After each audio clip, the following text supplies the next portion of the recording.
আজকে বলবো হকের ব্যাপারটি। হক, হক শব্দটি হচ্ছে বাতিলের বিপরীত, মিথ্যার বিপরীত, অসত্যের বিপরীত। শব্দটি কি? হক।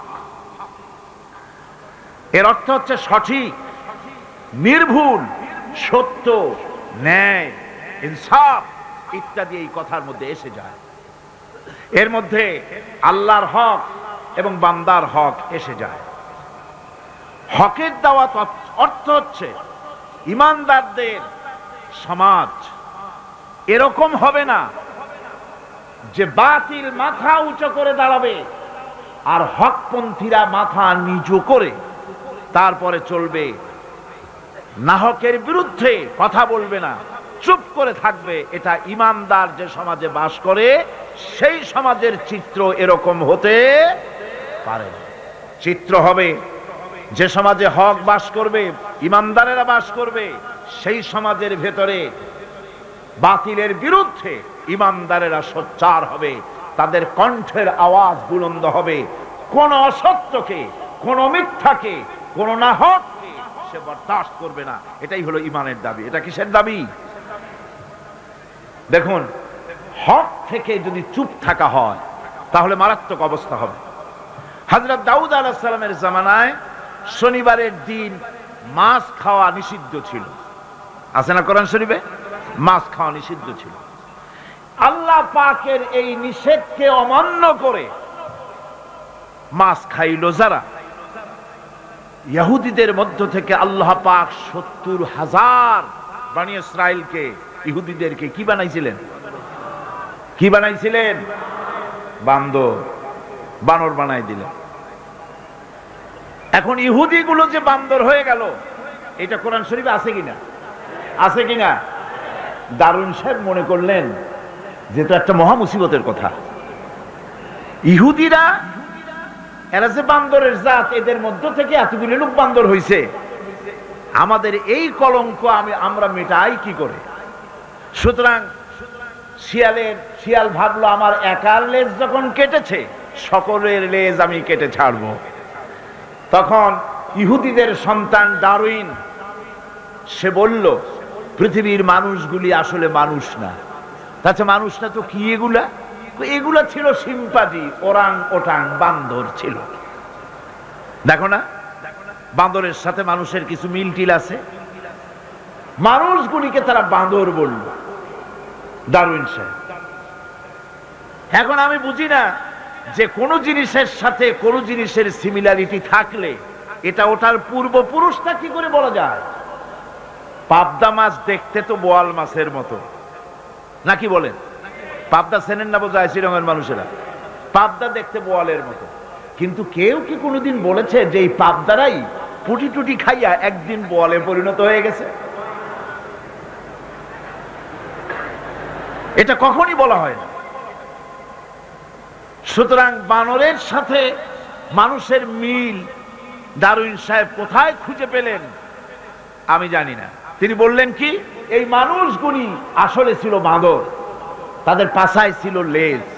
তারা দাঁড়াতো গিয়ে কিসের উপরে থাকতো? ডালে ডালে ঘুরতো। তারপরে পাছায় লেজের উপরে ঘা লাগলো। এরপরে একদিন লেজ তার খসে পড়ে গেল। সেদিন থেকে এই লেজবিহীন মানুষে পরিণত হলো। আসলে মানুষ ছিল সব বান্দর। নাউজুবিল্লাহি মিন যালিক। কয় বোতল খাইয়া এরকমের মত উনি প্রকাশ করেছিলেন আল্লাহই ভালো জানে। কোরআন শরীফে এই ঘটনাটা আল্লাহ পাক উল্লেখ করেছেন।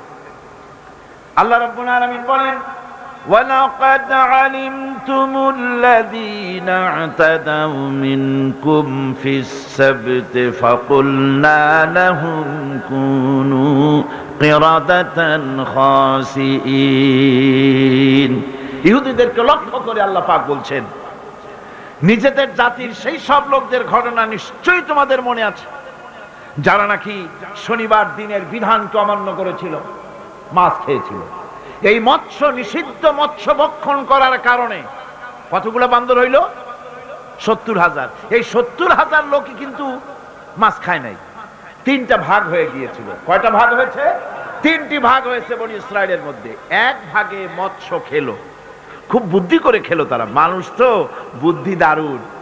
তারা চিন্তা করলো শনিবারে মাছ যখন খাওয়া নিষেধ, তো শনিবারের দিন মাছ যখন আসবে কেনারায় একটা বেড়া দিয়ে রাখবে, এমন করে শনিবারে এসে ঢুকবে, বাইরেতে পারবে না, রবিবার দিন ওইটারে ধরিয়ে ধরিয়ে মজা করে খাবো। নিষিদ্ধ মৎস্য ভক্ষণ করলো, এই হলো এক শ্রেণী। 2 নম্বরে মাছ খায়ও নাই, নিষেধও করে নাই কাউকে। 3 নম্বরে মাছ খায় নাই, বরং আল্লাহর এই নিষিদ্ধ ব্যাপারটি জানাই দিয়েছে, খবরদার আল্লাহ নিষেধ করেছেন মৎস্য খেও না। তাহলে কয়টা ভাগ হলো? 3টি ভাগ। রব্বুল আলামিন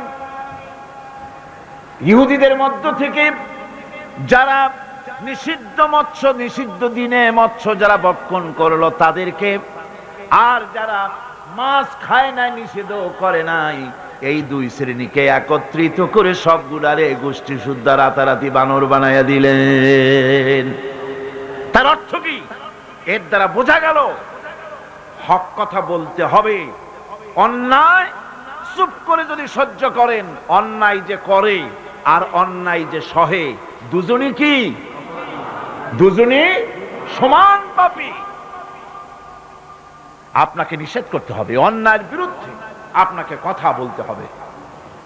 লূত আলাইহিস সালামের জামানায় যখন জমিনটাকে উল্টে দেওয়ার জন্য অর্ডার হলো, তখন ফেরেশতা বলছিল, আয় আল্লাহ, এই জমিনে তো একটা লোক আছে যে 30 বছর পর্যন্ত তোমার ইবাদত করেছে, সেই লোকটারে তো সরাবার ব্যাপারে তুমি কিছু বললা না। আল্লাহ রাব্বুল আলামিন বললেন, জমিনটা উল্টায়া ওর মাথায় আগে রাখো, ওরে শুদ্ধা জমিনটারে উল্টায় দাও। কারণ গোটা জাতি যখন আমার সঙ্গে নাফরমানি করছে, আমার নবীর সঙ্গে নাফরমানি করতেছে, তখন এরা কথা বলে নাই। এই লোক নিজের ইবাদত নিয়ে ব্যস্ত ছিল, নিজেকে জাহান্নাম থেকে বাঁচাবার চেষ্টা করেছে। গোটা জাতি জাহান্নামে যায়, সেজন্য ভুরুক্ষেপ করে নাই। হক কথা বলতেই হবে। হক যে বলবে না, হক থেকে যে চুপ থাকবে, সে হচ্ছে শয়তানুন আখরাস, বোবা শয়তান। রাসূলুল্লাহ হাদিসে বলেছেন, হক থেকে যে চুপ থাকে সেটা কি শয়তান? বোবা শয়তান। এখন আপনাকে বিপদ মুসিবত থেকে বাঁচার জন্য হকের দাওয়াত দিতে হবে, তা না হলে আল্লাহ পাক ক্ষমা করবেন না। না হক যখন সমাজে চলতে থাকে, হকের আওয়াজকে, একজনকে হলেও হকের আওয়াজ বুলন্দ করতে হবে। কোরআনে কারিমে রব্বুল আলামিন বলেন, واتقوا فتنة لا تصيبن الذين ظلموا منكم خاصة। সতর্ক থাকো, বেঁচে থাকো ওই সব বিপদ থেকে, মুসিবত থেকে, যেই বিপদ শুধুমাত্র বিপদের কারণ যারা, ওদের জন্যই নাজিল হবে না, বরং যারা সহ্য করে তাদের উপরও বিপদ আসবে। যারা বিপদের কারণ, গুনাহের কারণ, শুধু ওরাই ধ্বংস হবে না, যারা সহ্য করবে তাদেরকেও আযাবের মধ্যে নিপতিত হতে হবে। একটা দৃষ্টান্ত দিলে বুঝবেন। আপনার বাড়ির সামনে ড্রেনের ভিতরে বিড়াল মরে পড়েছে, কুকুর মরে পড়েছে, আপনি নাকে রুমাল দিয়ে যান, বাড়িওয়ালা ভালাইতেছে না, আপনিও ভালাবার চেষ্টা করতেছেন না। এখন এইটা পচে গলে দুর্গন্ধ হয়ে পরিবেশ নষ্ট করে দেবে। তখন এই মরা কুকুরটার দুর্গন্ধে শুধু বাড়িওয়ালাই অসুস্থ হবে না আশেপাশের লোকেরা অসুস্থ হবে? বলেন আপনারা, সবাই অসুস্থ হয়ে পড়বে। সুতরাং বাড়িওয়ালা যদি না ফালায়, আপনার দায়িত্বে আপনাকে ফেলতে হবে। অন্যায় যেখানে উঠবে সেখানেই তাকে নির্মূল করতে হবে। এটা হলো উম্মতে মুহাম্মাদীর দায়িত্ব। আল্লাহ পাক এর জন্য বলেছেন, ওয়ালতাকুম মিনকুম উম্মাতুন ইয়াদউনা ইলাল খায়র ইয়া'মুরুনা বিল মা'রুফি ওয়া ইয়ানহাউনা আনিল মুনকার ওয়া উলাইকা হুমুল মুফলিহুন। তোমাদের মধ্যে এমন কিছু লোক থাকা দরকার যারা মানুষকে কল্যাণের দিকে ডাকবে এবং অকল্যাণ থেকে মানুষকে ফিরাবে, কল্যাণের দিকে ডাকবে, হকের দিকে ডাকবে, নেক কাজের দিকে ডাকবে, মানুষকে ভালো কাজের দিকে ডাকবে। এরকম কিছু লোক তোমাদের মধ্যে হয়ে যাওয়া উচিত, তৈরি হওয়া উচিত, যারা হকের দাওয়াত নিয়ে তারা সমাজে বেরোবে। কারণ মুসলমানেরা হলো আমাদের সম্পর্কে আল্লাহ পাক বলেছেন কুনতুম খায়রা উম্মাতিন উখরিজাত লিন-নাসি তা'মুরুনা বিল মা'রুফি ওয়া তানহাউনা আনিল মুনকার। তোমরা হচ্ছে শ্রেষ্ঠ জাতি। আমরা কি জাতি? আমরা যে শ্রেষ্ঠ জাতি সে কথা বলার মতো হিম্মত এখন আমাদের আর নাই, যার জন্য আপনারা আওয়াজ দিলেন যা শোনাই গেল না। মুসলমানেরা কি জাতি? খায়রে উমাম, ইমামে আকওয়াম। পৃথিবীর ভিতরে সমস্ত জাতি সমূহের ভেতরে শ্রেষ্ঠ জাতি কারা? আরো জোরে বলুন। এ কথা কে বলেছেন? আল্লাহ পাক বলেছেন তোমরা শ্রেষ্ঠ জাতি। তোমাদের দায়িত্ব হচ্ছে তা'মুরুনা বিল মা'রুফ ওয়া তানহাউনা আনিল মুনকার। তোমাদের দায়িত্ব হচ্ছে ভালো কাজের আদেশ করবে, অন্যায় কাজ থেকে মানুষদেরকে ফিরাবে। এটা হচ্ছে তোমাদের দায়িত্ব। এই দায়িত্ব যদি আমরা পালন করতাম তাহলে আমাদের সমাজের ভেতরে এই অন্যায় অসত্য টিকে থাকতে পারত না। আমরা মানুষকে ভালো কাজের আদেশ দেই না। ভালো কাজের আদেশ দিতে হলে ক্ষমতায় থাকতে হয়। আদেশ আর অনুরোধ এই দুটো কি এক জিনিস? আদেশ আর অনুরোধ দুটো কি এক জিনিস? আদেশ দিতে গেলে আদেশের জায়গায় পৌঁছাতে হয়। আদেশের জায়গায় না গিয়ে কাউকে হুকুম দেওয়া যায় না, অনুরোধ জানাতে হয়। গভর্নমেন্টের কাছে বিনীতভাবে অনুরোধ জানাই, সিনেমার অশ্লীলতার জ্বালায় টিকতে পারি না, রমজান মুবারক এসেছে, এই অশ্লীল সিনেমার ছবি নামায় ফেলা হোক, বিনীতভাবে অনুরোধ জানাই। এটা হলো অনুরোধ। আর আল্লাহ বলছেন ইসলামের ব্যাপারটা অনুরোধের ব্যাপার নয়, এটা হচ্ছে আদেশের ব্যাপার। ক্ষমতায় এমন লোক পাঠাতে হবে যে রমজান মাস এলে পরে অর্ডার দেবে সিনেমার সমস্ত ছবি আর গান বন্ধ করে দাও। হোটেলের কোন দরজা খোলা থাকতে পারবে না, কোন খাবারের দোকান মুসলমানদের খোলা থাকতে পারবে না। এটা হচ্ছে অর্ডারের কাজ। তা'মুরুনা বিল মা'রুফ, আমর, হুকুম, অর্ডার। অনুরোধ করে হয় না, এটা আদেশ দেওয়ার মাকামে যেতে হয়। সেই আদেশের মাকামে আমরা কি যেতে পেরেছি? পারিনি। আমাদের অবস্থা হচ্ছে মোল্লার দৌড় মসজিদ পর্যন্ত। এই কথাটা যে কে শুনাইছে আল্লাহই জানে। मोल्ला को जो मिला है मस्जिद में सजदे की इजाजत, मुल्ला को जो मिला है मस्जिद में सजदे की इजाजत, नालायक समझते हैं यही इस्लाम की आजाद। मौलवी साहेब मस्जिদের ইমামতি পাইছেন আর মনে করেছেন যে আমি ইসলামের স্বাধীনতা পেয়ে গিয়েছি। ডিজি সাহেব যদি দাওয়াত দেয়, মন্ত্রী সাহেব যদি দাওয়াত দেয়, আনন্দ অস্থির হয়ে যায়। আরে বাপ রে, ডিসি দাওয়াত দিছে, কি সোজা কথা, মরি কি বাসি, উঠি কি পড়ি। ওই জায়গা পার্লামেন্ট, সেক্রেটারিয়েট, বঙ্গভবন যেদিন কোরআনের দখলে আসবে সেই দিন অর্ডার দিয়ে অন্যায়কে বন্ধ করা সম্ভব হবে।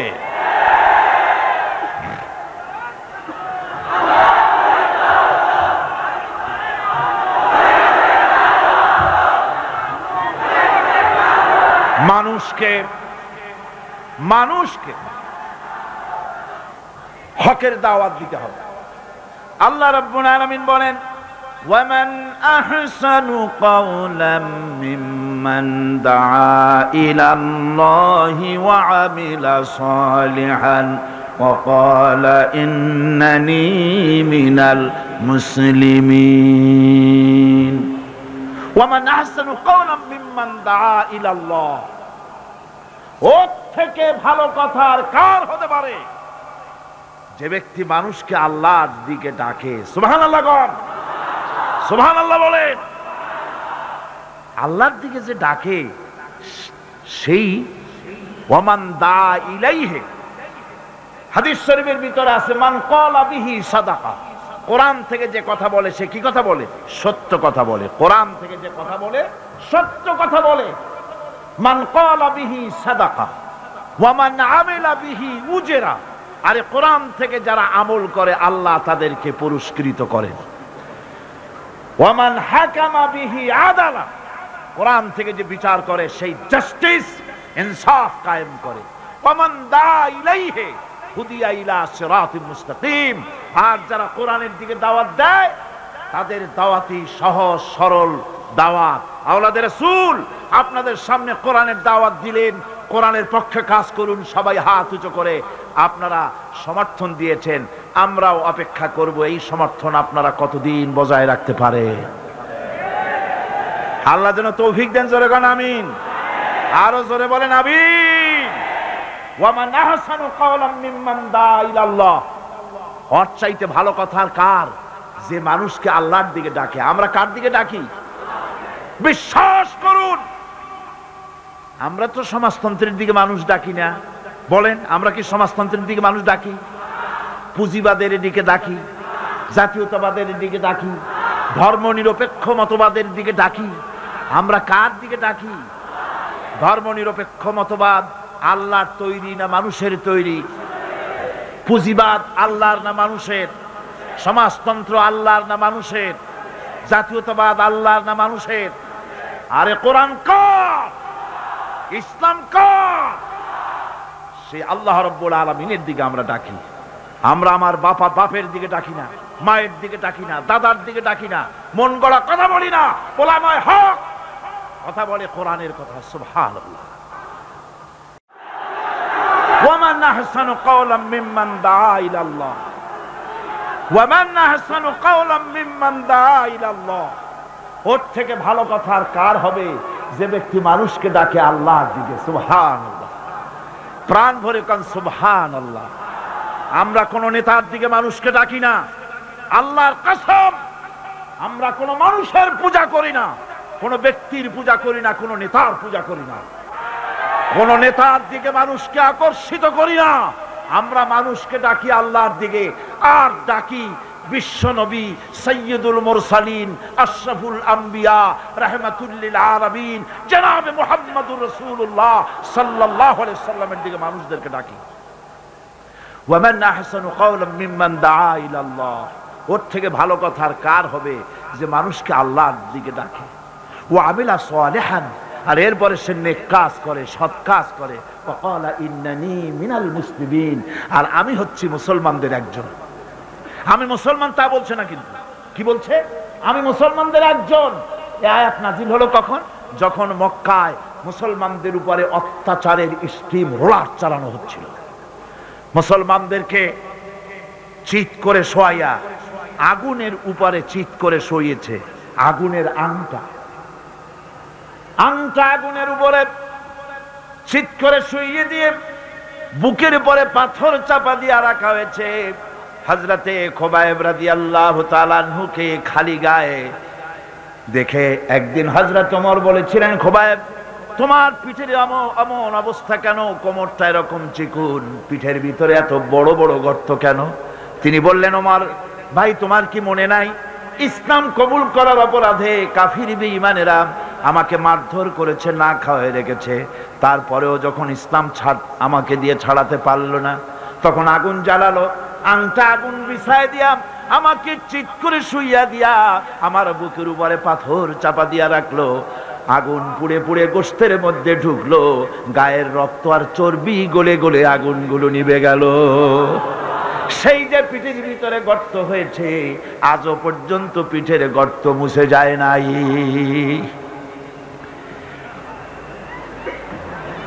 আল্লাহ পাক বলছেন, ওয়াকালা ইন্নানি মিনাল মুসলিমিন। ওই সাহাবীরা যখন নিজেকে মুসলমান বলে পরিচয় দেওয়ার অর্থই হলো সিংহ, ব্যাঘ্র, হিংস্র প্রাণীর সামনে নিজেকে সুপর্দ করে দেওয়া, সেই পজিশনে, ওই প্রেক্ষাপটে মুসলমানরা বলতেছে, ইন্নানি মিনাল মুসলিমিন, যে মুসলমান গুলারে তোমরা পিটাও, আমি ওদের একজন মুসলমান। কত বড় সাহসের কথা! যাদেরকে মারতেছো, পিটাইতেছো, আগুনের উপরে রাখতেছো, আমি তাদেরই একজন মুসলমান। সুবহানাল্লাহ। এইরকম মার খেয়ে অস্থির হয়ে তারপরে হযরত খাব্বাব বিন আল-আরিত রাদিয়াল্লাহু তাআলা আনহু রাসূল করিম সাল্লাল্লাহু আলাইহি ওয়াসাল্লামের খিদমতে হাজির হয়ে বলেছিলেন, শাকাউনা ইলা রাসূলিল্লাহ সাল্লাল্লাহু আলাইহি ওয়াসাল্লাম ওয়া হুয়া মুতাওয়াসসাদুন বুরদাতুন লাহু ফি জিল্লিল কাবা। তিনি কাবা শরীফের ছায়ায় আরাম ফরমাচ্ছিলেন। হযরতে খাব্বাব বিন আল-আরিদ সেখানে গিয়ে বললেন, আলা তাস্তানসিরু লানা, আলা তাদউ লানা ইয়া রাসূলুল্লাহ, হে রাসূল আপনি কি আমাদের জন্য দোয়া করবেন না, আমরা তো শেষ হয়ে গেলাম। হুজুর বললেন, হুজুর উঠে বসলেন আর বললেন, দেখো তোমরা এখনই ব্যস্ত হয়ে গেল, এখনই ব্যস্ত হলে তোমাদের আগে যারা দিন প্রতিষ্ঠিত করতে এখানে এসেছিল তাদেরকে কাফেরেরা তাদেরকে ধরতো, তাদের জন্য গর্ত খনন করত, তারপরে তার মধ্যে কোমর পর্যন্ত দাবাই দিত। সুম্মা ইউতা বিল মানশার ফায়ুদাউ আলা রাসিহি ফায়ুজআলু নিসফাইন, এরপরে করাত মাথার উপরে রেখে জীবিত মানুষটাকে করাত দিয়ে চিরে দুই টুকরা করে ফেলে দিত। মা ইয়াসুদ্দুহু যালিকা আন দীনে, এত বড় অত্যাচার করেও মুসলমানদেরকে আল্লাহর দ্বীনের রাস্তা থেকে এক চুলও সরাই দিতে পারে নাই। ওয়াল্লাহি লা ইউতাম্মান্নাল্লাহু হাযাল আমর, আল্লাহর নামে কসম করে বলছি, এমন এক সময় আসবে যখন মানুষেরা যাতায়াত করবে, সুন্দরী রমণীরা যাবে, সওদাগরেরা যাবে, টাকা নিয়ে পয়সা নিয়ে চলাফেরা করবে, লা ইয়াখাফু ইল্লাল্লাহ, আল্লাহ ছাড়া মনের মধ্যে কারো ভয় থাকবে না। সুবহান সুবহান, আল্লাহ ছাড়া কারো ভয় অন্তঃকরণে থাকবে না। এরকম সময় আসবে, ওয়ালাকিন্নাকুম তাস্তাজিলুন, আসলে তোমরা বড্ড তাড়াহুড়ো করছো, এত তাড়াহুড়ো করো না, অপেক্ষা করো, আমি নবী কসম করছি এমন সময় আসবে। রাসূলুল্লাহ ওয়াদা করেছিলেন, সেরকম সমাজ আসছিল না আসে নাই? আসছিল কিনা জোরে গণ? আসছিল। আল্লাহ পাক বলছেন হকের দাওয়াত দিতে হবে, আর এই দাওয়াত দিতে গিয়ে কিছু পরোয়া করা যাবে না। এই দাওয়াত দিতে গেলে বিপদ আসবে, মুসিবত আসবে, কষ্ট হবে, রক্ত দিতে হবে, জীবন দিতে হবে, তার উপরে ইসলামের রাষ্ট্রের প্রাসাদ নির্মাণ হবে। এই শহরের বড় বড় বিল্ডিং আছে না, আছে কিনা? এই বিল্ডিং গুলির কাছ থেকে আপনি হেদায়েত নিতে পারেন। বিল্ডিং এর কাছ থেকে হেদায়েত নেবেন কি? বিল্ডিং এর কাছ থেকে হেদায়েত নেবেন, বিল্ডিং তৈরি করতে গিয়ে কিছু ইট ভেঙ্গে চুড়ে টুকরা টুকরা হয়ে মাটির তলে যেতে হয়েছে নাকি হয় নাই? মাটির তলে যে ইটগুলি গেল, সেই ইটেরা যদি বলতো আমরা মাটির তলে যাব না, আমরা উপরে থাকবো, যাতে করে বার্জারের রং আমার গায়ে লাগে, এটা যদি বলতো, তাহলে বিল্ডিং কি তৈরি হইতে পারতো? বিশাল একটা বিল্ডিং, 100 তলা বিল্ডিং তৈরি করতে গিয়ে শত সহস্র ইটকে টুকরা টুকরা হয়ে মাটির তলায় মাদফুন হতে হয়েছে, তার উপরে বিল্ডিং এর ফাউন্ডেশন হয়ে গেল, তার উপরে বিরাট বিল্ডিং দাঁড়ায় গেল। ইসলামের বিল্ডিং যদি বানাতে চাই, ইসলামের রাষ্ট্রের ইমারত যদি করতে চাই, আপনার মতো আমার মতো হাজারো লাখো মানুষকে শহীদ হয়ে মাটির তলায় চলে যেতে হবে। এরকম শাহাদাতের উপরে ভিত্তি করে ইসলামের ইমারত গড়বে, নইলে হবে না। শাহাদাতের তামান্না দিলের মধ্যে থাকতে হবে। আছে আপনাদের শাহাদাতের তামান্না? আছে।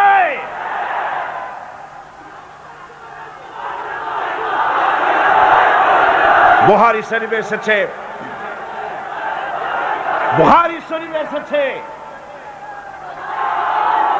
মক্কা শরীফে আব্দুল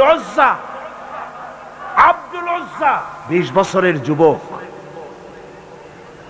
20 বছরের যুবক ইসলাম কবুল করার জন্য পাগল, কিন্তু চাচা ইসলাম কবুল করে না বলে করতে পারছে না। চাচার অধীনে আছে, এতিম মানুষ, বাড়ি নাই, ঘর নাই। চাচ্ছিল চাচা যদি ইসলাম কবুল করে আমিও করব।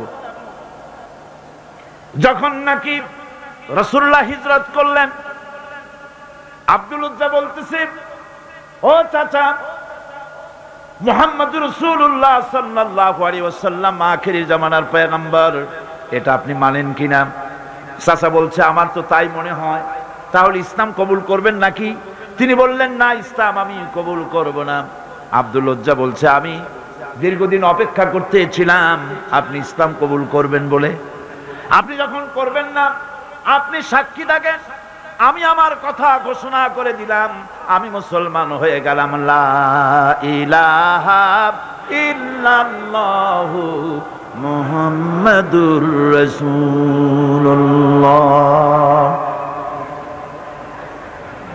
চাচা বলছে এই কালেমা পড়ার অর্থ কি তুমি জানো?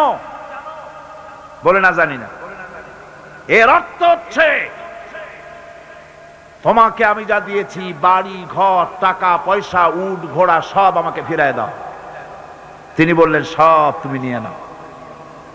চাচা বলছে এটাই শেষ নয়, তোমার গায়ের যে জামা আছে, পরনে লুঙ্গি আছে, এটা আমার, এটাও দিতে হবে। গায়ের জামা পরনের কাপড়টাও খুলে দিয়ে দিলেন। কত চড়া দামে ইসলাম গ্রহণ করেছে, কত চড়া দাম। উলঙ্গ অবস্থায় মায়ের কাছে গিয়ে হাজির। 20 বছরের যুবককে উলঙ্গ দেখে মা 2 হাত দিয়ে চোখ ছেপে ধরেছেন।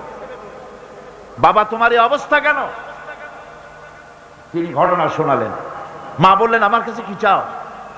ছেলে বলছে মা একটা কাপড় চোপড় কিচ্ছু একটা দাও, আমি মদিনাতুর রাসূল, মদিনায় চলে যেতে চাই, রাসূলুল্লাহর কাছে আমি যেতে চাই, আমি পাগল হয়ে গেছি, আমার একটু কাপড় দাও।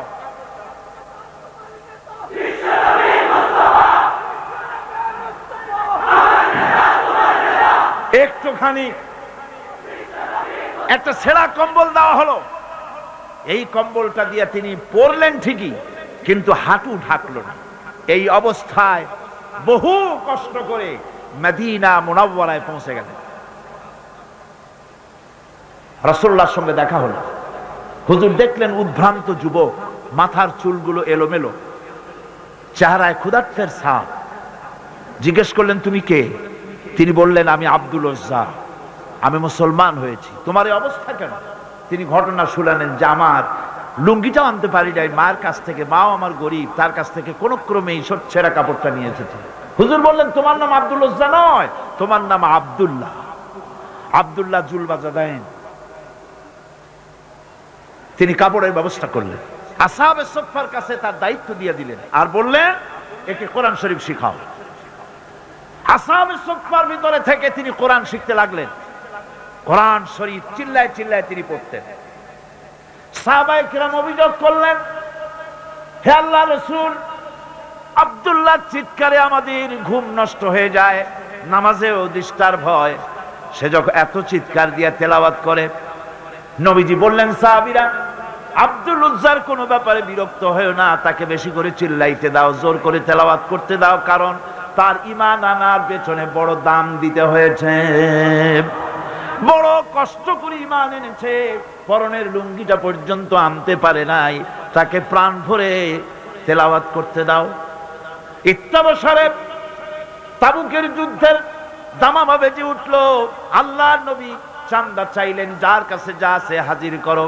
মেয়ে লোকেরা গলার হাত দিল, নাকের ফুল দিল, কানের দুল দিল, টাকা পয়সা দিল, সোনাদানা দিল। স্তূপ হয়ে গিয়েছে হুজুরের সামনে। আল্লাহর নবী প্রশ্ন করলেন, সকলে তো দিলে, কিন্তু আমার আবু বকর কোথায়? হযরত আবু বকর রাদিয়াল্লাহু তাআলা আনহু একটা পিলারের আড়াল থেকে বেরোলেন, হাতে ছোট্ট একটা থলি হুজুরের হাতে উঠাই দিলেন। থলির মুখটা খুলে যখন ঢালা হলো, দেখা গেল তা থেকে কিছু কয়েকটা দিরহাম আর কিছু গম তা দিয়া পড়লো। হুজুর হযরত আবু বকরের দিকে তাকালেন, তাকিয়ে দেখেন হযরত আবু বকরের চোখের পানি দাঁড়িয়ে ভিজে ভিজে পড়তেছে। নবীজি বললেন, ও আমার সাহাবীরা, আজকে তোমরা সবাই মিলে যা দান করেছো, এ সকল দানের তুলনায় আবু বকরের দান আল্লাহর দরবারে বেশি মর্যাদা হয়ে গেছে। সকলের মধ্যে প্রশ্ন জাগলো। এই প্রশ্ন নিরসন করার জন্য নবীজি প্রশ্ন করলেন, তুমি কত দিছো, কত রাখছো? প্রত্যেক সাহাবী বললেন, আমি এত দিয়েছি, বাড়ি এত আছে, অর্ধেক দিছি, অর্ধেক আছে, 12 আনা দিছি, 4 আনা। হযরত আবু বকর রাদিয়াল্লাহু তাআলা আনহুকে প্রশ্ন করা হলো, তুমি কি দিয়েছো, বাড়ি কত রেখে এসেছো? হযরত সিদ্দিক আকবর রাদিয়াল্লাহু তাআলা আনহু বলছেন, ইয়া রাসূলুল্লাহি, আল্লাহ পাকের কসম করে বলছি, আমি আবু বকরের ঘরে জাগতিক সম্পদ বলতে যা বুঝায় আল্লাহর নবীর কদম মোবারকে উৎসর্গ করে দিয়েছি। আমার ঘরে আল্লাহ তার রাসূল ছাড়া কোনো জিনিস আর বাকি নাই।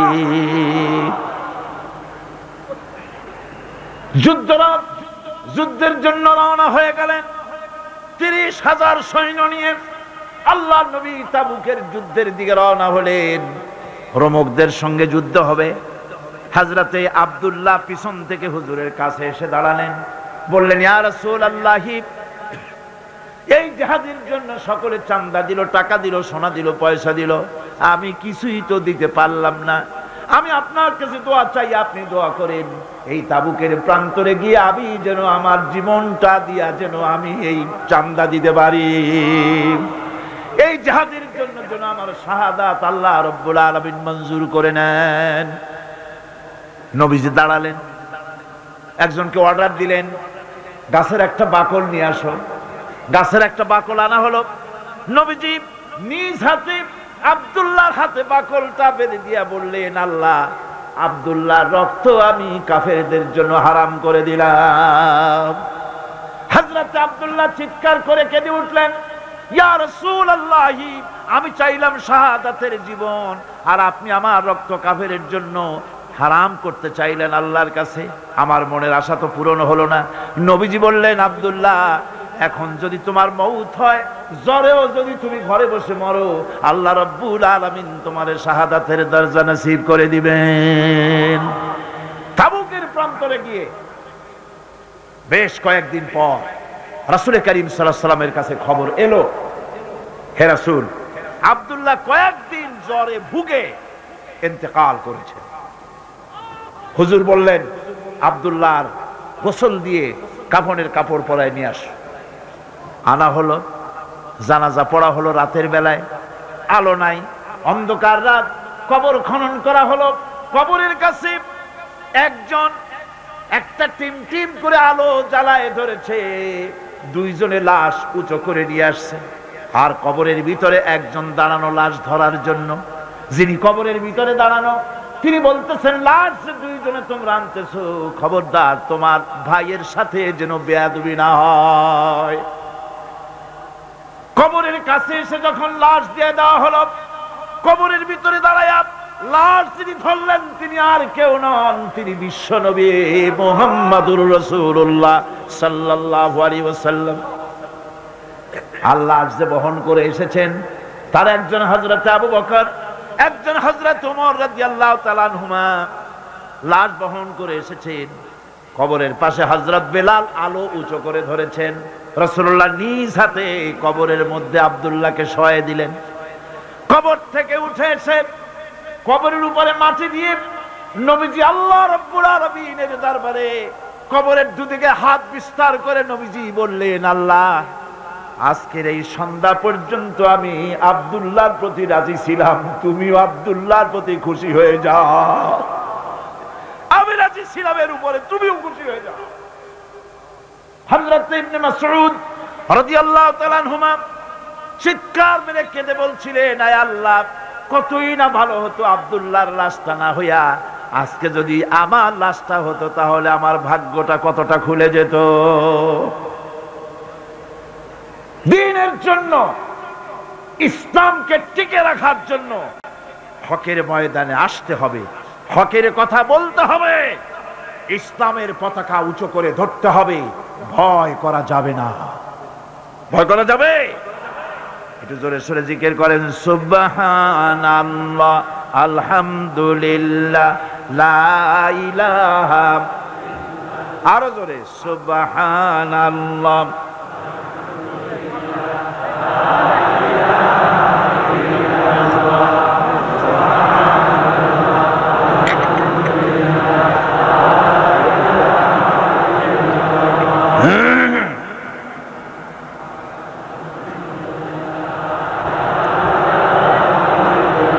লা ইলাহা ইল্লাল্লাহু মুহাম্মাদুর রাসূলুল্লাহ। বন্ধুগণ, কোরআন শরীফের এই তাফসীরের মাহফিলে আমরা সব সময় হক কথা বলি, ঠিক কিনা? 20 বছরের ইতিহাস তার সাক্ষী। দেশি বিদেশি আন্তর্জাতিক দুনিয়া মুসলিম নির্যাতনের, মানবতা নির্যাতনের বিরুদ্ধে আমরা কোরআনের মাহফিল থেকে কথা বলে থাকি, ঠিক কিনা? আমি আগেই বলেছি, আক্ষরিক অর্থে এ মাহফিল কোন রাজনৈতিক দলের মাহফিল নয়, এটা কোরআনের মাহফিল। জোরে বলেন কিসের মাহফিল? আর কোরআনের মাহফিল থেকে যদি হক কথা বলা না হয় তাহলে হক কথা বলা হবে কোথায়? ঠিক কিনা? মুনাজাতের পর আজান হবে বা জামাতে সার নামাজ আদায় করে যাবেন। আল্লাহুম্মা আমিন। রব্বানা যালামনা আনফুসানা ওয়া ইন লাম তাগফির লানা ওয়া তারহামনা লানাকুনান্না মিনাল খাসিরিন। রব্বানা লা তুযিগ কুলুবানা বা'দা ইয হাদাইতানা ওয়া হাব লানা মিন লাদুনকা রাহমাতান ইন্নাকা আনতাল ওয়াহ্হাব। আয় আল্লাহ তাআলা, বিশাল এই জনসমুদ্র নিয়ে তোমার অগণিত বান্দা বান্দাদিদের নিয়ে তোমার দরবারে হাত তুলেছি। আয় আল্লাহ, দয়া করে আমাদের জিন্দেগীর সমস্ত গুনাহ খাতাকে মাফ করে দাও। রব্বুল আলামিন, আমাদের মধ্য থেকে যাদের মা বাপ দুনিয়া থেকে জন্মের মতো বিদায় হয়ে গেল, আয় আল্লাহ, আমাদের মা বাপের কবরগুলিকে জান্নাতের টুকরা বানায়া দিও। রব্বিরহামহুমা কামা রব্বায়ানি সগীরা। সবাই পড়েন রব্বিরহামহুমা কামা রব্বায়ানি সগীরা। আয় আল্লাহ রাব্বুল আলামিন, এই মাহফিলে দোয়া কবুল হয় এরকমের ধারণা অনেকের জন্মে গেছে। যেহেতু এটা কোরআনের মাহফিল, এই ধারণার বশবর্তী হয়ে অনেকেই দোয়া চেয়ে পাঠায় দেশ থেকে বিদেশ থেকে। আয় আল্লাহ তাআলা, তুমি দোয়া কবুল করেছো এমন বহু প্রমাণ আমরা ইতিমধ্যেই পেয়ে গেছি। আর আমরা জানি তুমি বলেছো উদুনি আস্তাজিব লাকুম, আমারে ডাকো আমি ডাকের সাড়া দিয়ে দেব। রব্বুল আলামিন, বিনীত ভাবি তোমার আলিশান দরবারে, শাহী দরবারে গোলামের মতো ফরিয়াদ জানাই। যত মানুষ তোমার বান্দা বান্দিরা যত নেক নিয়ত করে দোয়া চায়, সকলের দোয়া কবুল করে নিও। সমস্ত মানুষের অভাব অভিযোগ দূর করে দিও রব্বুল আলামিন। এই মাহফিল অতীতেও তুমি ঋণযুক্ত রাখো নাই, এবারও যেন ঋণগ্রস্ত হয়ে না থাকে। এই শহরে কত বড় বড় ধনী আছে বাবু, তাদের দিলগুলিকে নরম করে দিও। তোমার বান্দা বান্দির দিল নরম করে এই বাজেট যা রয়েছে আল্লাহ তুমি তা পুরা করে তার থেকে আরো বেশি দিয়ে দিও রব্বুল আলামিন।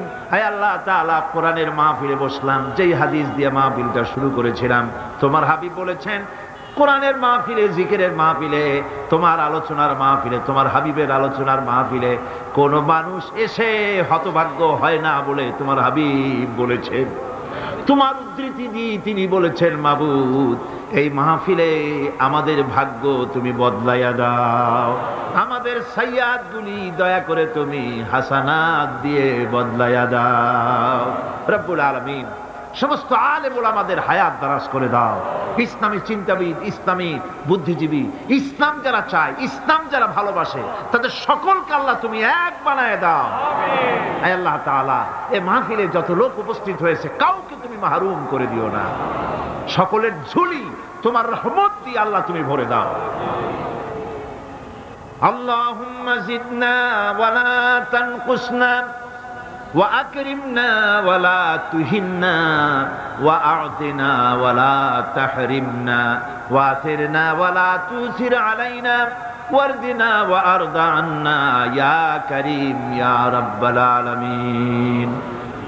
ربنا تقبل منا إنك أنت السميع العليم وتب علينا إنك أنت التواب الرحيم. سبحان ربك رب العزة عما يصفون وسلام على المرسلين الحمد لله رب العالمين. بحق لا إله إلا الله محمد رسول الله. السلام عليكم ورحمة الله.